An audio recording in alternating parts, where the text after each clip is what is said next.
Listen, y'all know I have been one of the biggest skeptics of Al B. Sure. It was giving you want to sell your memoir. However, Al B. Sure went on Fox 5 New York, and he actually said that the federal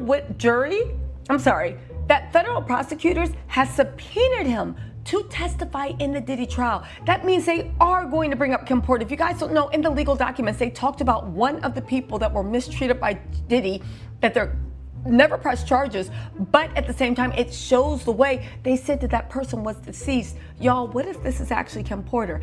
And they subpoenaed Al B. Sure? Let's get into this. Am I gonna have to eat everything I said about Al B. Sure?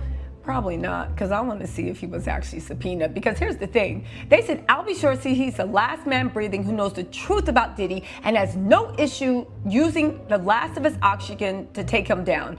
The R&B singer appeared on Fox 5 New York earlier today to promote his forthcoming memoir, where he raised questions about his late ex Kim Porter's passing. Now, Al claims Kim used to warn him to watch his back around Diddy and disputed the coroner's ruling that a healthy 47-year-old woman could suddenly pass away from pneumonia. I agree, that always seemed really, and the fact that everybody just accepted that, I was, they're covering up and it was something else, or Diddy really did do something to her, okay?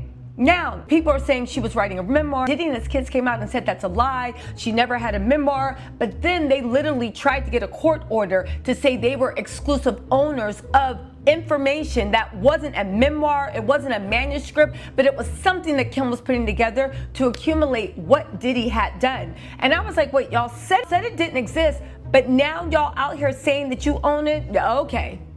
He revealed that Diddy's prosecutors have subpoenaed him to testify at the federal sex trafficking trial, and that he and his attorney are willing to accept the invitation. Now, I don't want to turn this into me dragging Al, because y'all know me.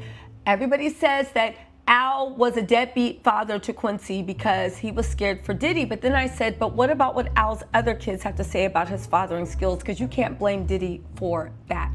You know, the fact that Kim, actually, one of the reasons Diddy was able to do that is through financial abuse, because Al, when they were younger, was not actually taking care of Kim or Quincy. And that made Kim more likely to seek a man that could help provide.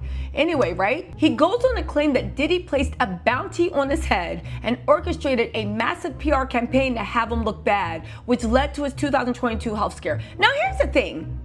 Judging what we know from Diddy,